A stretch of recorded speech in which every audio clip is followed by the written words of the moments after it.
Amelia had mastered invisibility. Not the kind that bent light or erased shadows. Not the kind people whispered about in the fantasy novels she tucked beneath her pillow late at night, but the quieter, more persistent kind. The kind that settled into your bones slowly, so gradually you didn't even notice when it became part of you. The kind that made people look directly at you and still not see you at all. In her house, invisibility wasn't unusual.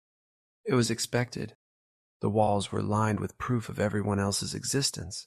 Jake's football trophies gleamed beneath warm overhead light, polished so often they reflected entire rooms in their curved surfaces.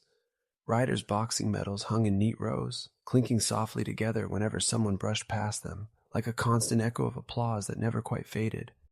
Even the air felt louder around her siblings. Full, alive with attention. Aelin and Lana had their own kind of brightness.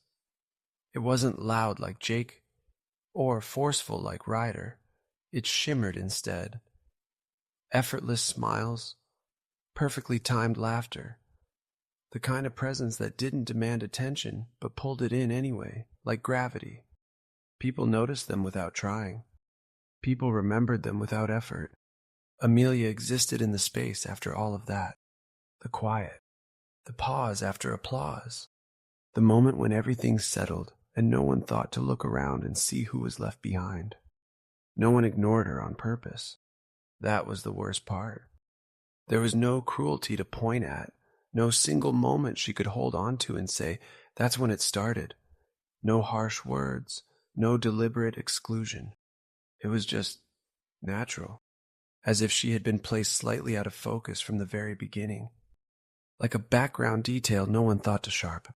So she adapted. At first it hurt, a quiet, constant ache that sat somewhere behind her ribs. But over time she learned how to soften it, how to reshape it into something manageable.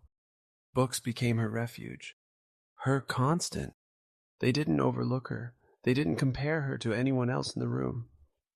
Inside them, she wasn't the extra sibling or the forgotten middle. She was simply a reader, a witness to worlds where even the quietest characters mattered.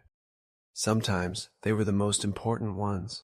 She listened to stories unfolding line by line, to imagined voices that felt more real than the ones echoing through her house, to lives filled with meaning, with purpose, with moments that felt sharp and undeniable, lives that felt more vivid than her own.